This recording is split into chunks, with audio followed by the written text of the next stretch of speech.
আসসালামু আলাইকুম এভরিওয়ান। আজকে আমরা এই ম্যাথের সমাধান দেখব। আমাদের এই চ্যানেলে আপনাদের জন্য বিভিন্ন চাকরির পরীক্ষার বিভিন্ন ম্যাথের সমাধানের ভিডিও চলছে। কাইন্ডলি আমাদের চ্যানেলটিকে সাবস্ক্রাইব করে দিবেন। তো চলুন এখন আমরা আমাদের আজকের সমাধানে নেমে পড়ি। এখানে বলা আছে যে এক্স এর 10% যদি ওয়াই এর 20% সমান হয় তাহলে এক্স অনুপাত ওয়াই কত হবে। তো আমরা আমাদের কোশ্চেন অনুযায়ী সাজাই ফেলাই। এক্স এর 10% এর মানেই তো গুণ চিহ্ন, তাই না? তো এক্স এর 10% সমান সমান হচ্ছে ওয়াই এর 20%। এখন আমরা আমাদের ম্যাথে নেমে যাই।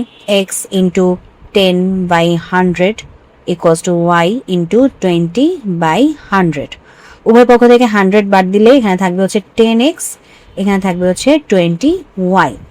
তো এখন যদি আমরা এক্স অনুপাত ওয়াই আকারে লিখতে চাই তাহলে হবে হচ্ছে নিচে 10 উপরে 20, কারণ এই যে আড়াআড়ি গুণ করলে আবার কি হবে, আগের লাইনটা আমরা পাবো। একটু দেখেন, 10x 20y আড়াআড়ি গুণ করলে তাহলে এখন হচ্ছে X by Y equals to লেখা যায় 2/1, কারণ 0 0 কাটা। তাহলে এক্স অনুপাত ওয়াই ইকুয়ালস টু হচ্ছে আমাদের কত, 2/1। তো এটাই হচ্ছে আমাদের আজকের প্রশ্নের সমাধান। তো যদি ভিডিওটি ভালো লাগে অবশ্যই ভিডিওতে লাইক দিবেন, চ্যানেলটিকে সাবস্ক্রাইব করবেন। ভালো থাকবেন।